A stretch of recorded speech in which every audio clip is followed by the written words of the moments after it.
Hello అండి. శివనారాయణ చంపాలనుకునేంత కోపం అసలు జ్యోత్స్నకి ఎందుకు వచ్చింది? అలాంటి పరిస్థితి రావడానికి గల కారణం ఏంటి? మరీ ఏవి అసలు ఇన్నాళ్ళు పెంచారన్న కనీస జ్ఞానం కూడా లేకుండా ఎందుకు తనని చంపాలని అంత తీక్షణం పట్టుకుంటుంది? అసలు ఏం జరిగిందనేది వీడియోలో చూద్దాం రండి. దీప సీఈఓ అయిన తర్వాత జ్యోత్స్నకి ఇచ్చే పనిష్మెంట్ మొత్తాన్ని ఓ పేపర్లో రాసి కార్తీక్ని చదవమనిస్తాడు శివనారాయణ. ఆ పేపర్లో ఇక్కడ నుంచి జ్యోత్స్న రోజు ఆఫీస్కి రావాలని, దీపకి అసిస్టెంట్గా వర్క్ చేయాలని, ఈ తర్వాత నుండి తనకి కార్లు డ్రైవర్లు ఎవరు ఉండరు, తను ఆఫీస్కి ఎలా రావాలనేది తనే డిసైడ్ చేసుకోవాలి. పర్సనల్గా క్రెడిట్ కార్డులు డెబిట్ కార్డులు ఆఫీస్ నుంచి డబ్బులు వాడ్డాలు అవేవి ఉండవు. మొత్తం కార్డ్స్ అన్నీ కూడా బ్లాక్ అయిపోతాయి.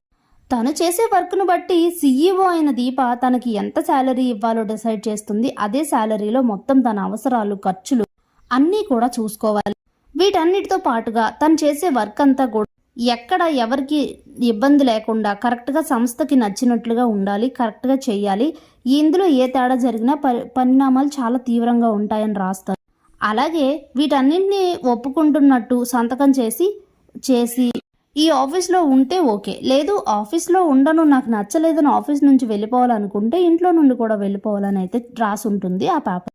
ఇక అది చదివి జ్యోత్స్న పారిజాతం షాక్ అయిపోతారు. అదంతా విన్నాక కార్తీక్ చదువుతాడు. వెంటనే జ్యోత్స్న అయితే దాన్ని సమ్మతిస్తూ సంతకం చేస్తుంది. ఇక డిఏ స్థానంలో తీసుకుని వెళ్ళి కూర్చోబెడతారు.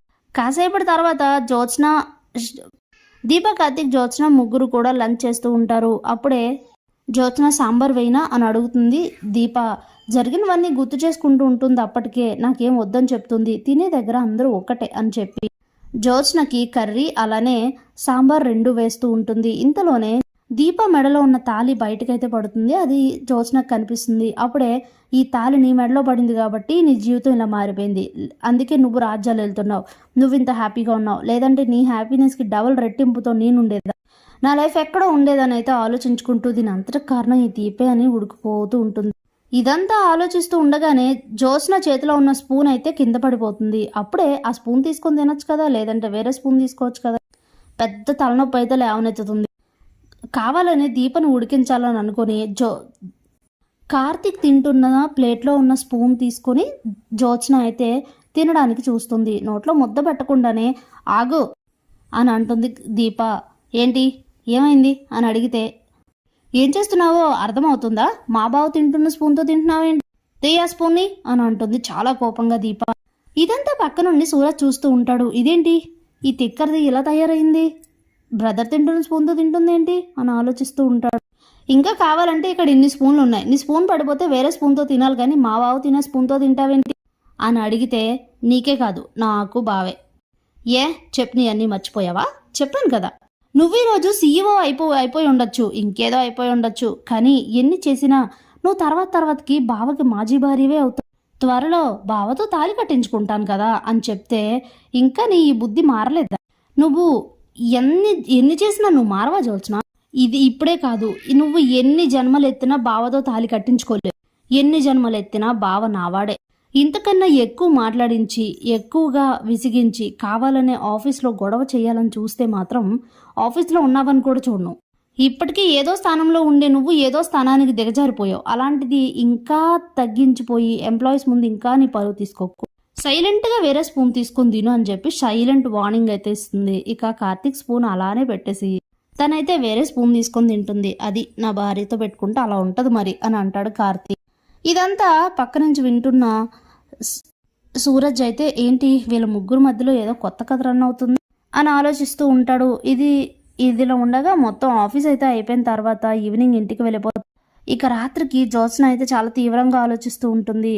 ఈ ఇంటికి వెళ్ళిన తర్వాత డిన్నర్ కూడా చెయ్యదు జ్యోత్స్న. ఎందుకలా ఉన్నావని సుమిత్ర అడిగి, ఏం లేదు మమ్మీ, కొంచెం చిరాగ్గా ఉందని చెప్తుంది. ఓ పక్క ఆఫీస్లో అంత అవమానం, దీప కింద వర్క్ చేయడం, అలాగే ఇప్పటి వరకు ఉన్న డబ్బులు అన్నీ పోయాయి, మొత్తం ₹1 కూడా ఖర్చు పెట్టుకోవడానికి లేకుండా పోయింది.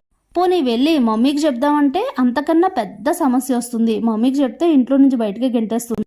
ఇప్పుడు ఏం నా పరిస్థితి, అసలు ఈ పరిస్థితి అంతా రావడానికి శివనారాయణ గారే కారణం అనుకుంటూ మండిపడిపోతూ ఉంటుంది.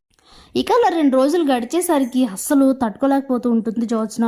కావాలనే కార్తీక్, సూరజ్, దీప ముగ్గురు కూడా జ్యోత్స్నతో అయితే ఒక రేంజ్లో ఆడుకుంటూ ఉంటారు.